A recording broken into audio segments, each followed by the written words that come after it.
Stay tuned for Alyssa's exit interview.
Survivor Bloomsburg fans, my name is Nodir, I'm the lead editor. And I'm Jill, I'm the associate editor.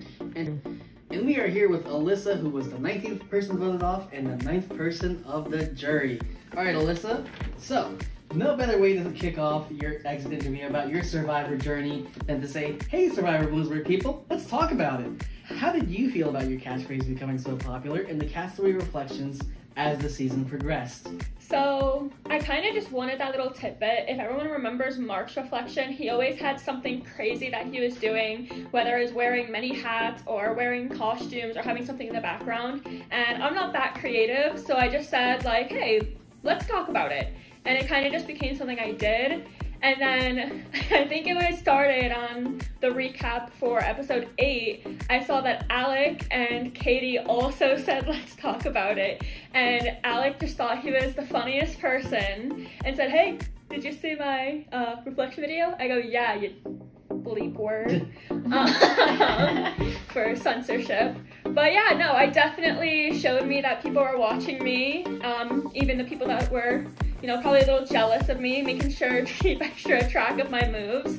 But I felt like a trendsetter. I felt like really funny that a lot of people started doing it. So hopefully for their final reflections, they all say, let's talk about it in my honor.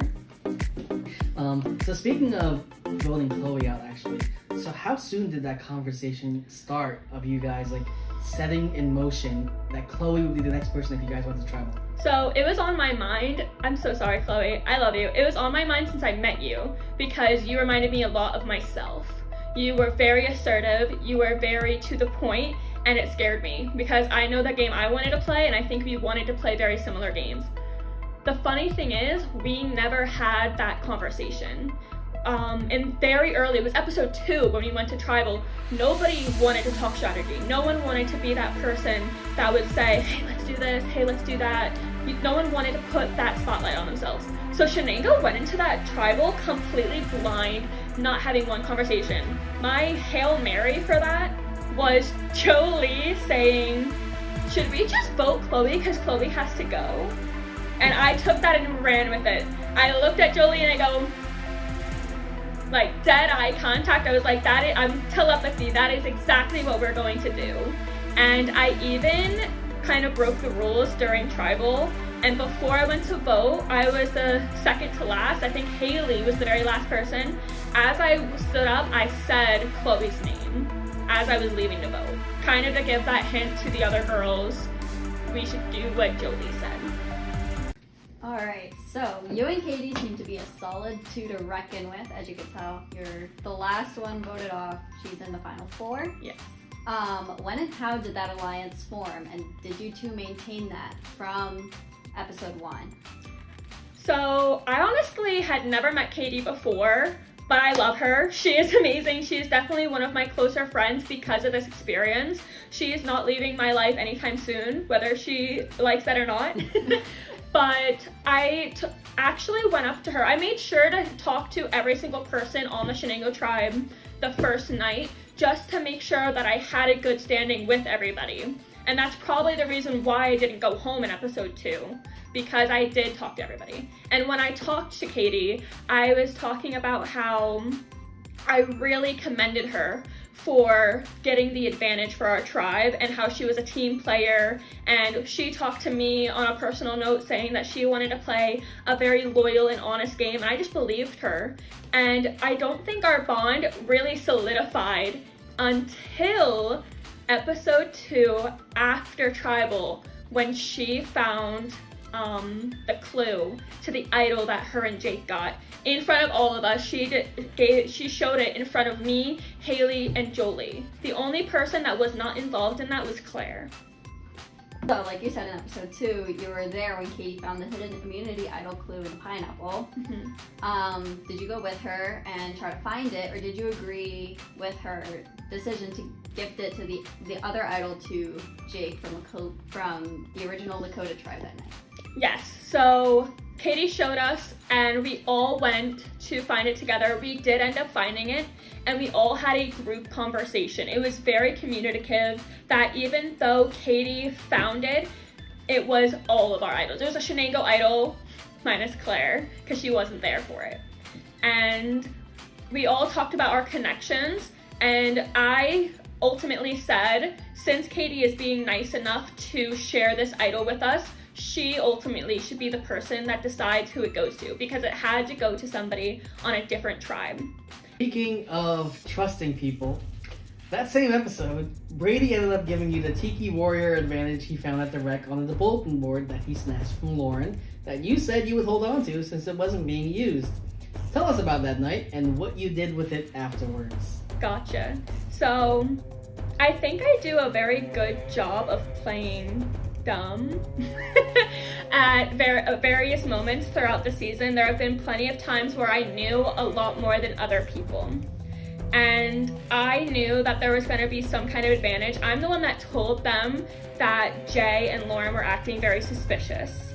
And I saw them leave together, and we all kind of as a group swarmed them.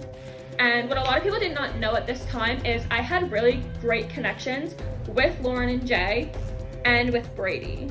So when they got into it, it was a very much of, if I allowed Brady to take this idol away from Lauren, Lauren's going to be very mad. If I allow Lauren to get this advantage, then Brady's going to be very mad. So when Brady says, somebody just like take this away from me, I snatched it right up and I made up a silly reason of, I want to use this for my scrapbook, I think it'd be so cute. And for the rest of the night, I'm just saying, oh my gosh, isn't this so cute? Like, I can't wait. But really, it was just to diffuse the fire that I could see starting if this advantage saw the light of day. Because I was playing very in the middle between them, and I didn't want them to see me sway either side. Alright, I'll give applause. So you were determined to knock out all the original Blue Kanzua members early in the game and managed to see them all go except for Alec. Mm-hmm. Why did you target this team in particular first, and how did you feel about Alec being able to survive 6 episodes after his #1 Hayden got voted out in episode 4? And did you have any rhyme or reason to who you kind of checked off from the Kanzua tribe? So, I don't know how we coordinated this, but it wasn't just us who was targeting Kanzua, it was everybody. It was a group effort to kind of just like annihilate them, and it honestly may have been that they were just the surprise, they were just like the surprise tribe, and they were just a new one, and there was a lot of attention on them, but I honestly didn't want to see all of them go. I was not forced, but it was in my best intention to vote out Ethan. That's the only person that I had a real influence on getting out of the game, because I could see how he was playing his game and it was just a little too much of a snake too soon for me, so I didn't really like that. When did you actually start getting nervous that there was so many votes for you through the season, Mm-hmm. with many episodes? Yes. When did it actually start making you nervous? Oh, episode 6, right after I played the idol to keep Jay and get out Jack, that's the minute I knew that I had put my face in everyone's frame. Because in this season of Survivor, the theme was, who can I paint a bigger target on? Who is like the big threat? And that was pretty much where all the votes went. First, it was Lee, because as you saw in the very beginning of the merge, at least every tribal Lee got a vote. He may have not got sent home, but he was in the back of everyone's mind. And then when Lee left, it was me. I was in the back of everyone's mind. I always got a vote at tribal because I was this big threat that was painted for everybody.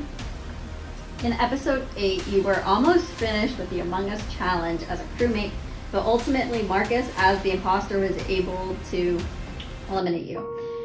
Tell us about that experience, since it was a game within a game. Yes, I love Among Us. I was all over that in 2020. I enjoyed that challenge a lot. It was very devastating that I was one task away from getting the advantage that Katie and Jake got. But I don't regret any of the decisions I did, because I knew the big name was Anthony that night. And that's huge when you know that your name's on the chopping block, because like I said, my name was in the back of everyone's head. So when I hear a different name, that excites me because it's not me. So I kind of went into the first vote throwing the game, because I wasn't 100% sure if it was Anthony or not. But luckily I was paired with Haley, Jay, and Marcus, which in the most respect possible, I knew they would do whatever the first person said. I knew if I was the first person to say, hey, let's vote this way, they would all say, yeah, sure, because they were very scared of making waves themselves. So it was very easy to make sure that Anthony didn't win by voting him off first, and in turn solidifying that he would be voted off that night. So there was a reflection video in which you actually talked about this next question that I'm about to ask you, so it's actually very convenient. But also, in that same episode, in the Eggs in the Rabbit Hole challenge, you and Jake were battling each other by placing the black egg in each other's basket to freeze them. How did you feel about that? I knew as soon, me and Jake had a very complicated relationship of, I think we both respected each other a lot, which is scary in Survivor, because we both knew that each other was playing an amazing game, and that's competition for the end. So we were both gunning for each other for a while. And I knew the second that he got down in his little runner position, because his eyes were on me and nobody else. He kept staring over to me, is she gonna run faster, am I gonna run faster? And he told me immediately, I'm going for that black egg. And I was like, okay. I was like, have fun. And it really worked out in my favor, because he was more worried about me than his eggs, and ended up spilling them all over and getting DQ'd. One of my life mottos is, if you're not first, you're last. Do you feel that your life motto has stayed the same or changed? So that was something that I kind of just thought up that day, because I didn't really know what else to say. But as I am super competitive, and when I did see my name and all those votes, that's honestly how it felt. I really felt like, what was the difference in being voted off now than if I would have been the first one voted off, or even the first one to join the merge like Hunter? Like, what was the difference? And I really did feel like it was just last place in my mind.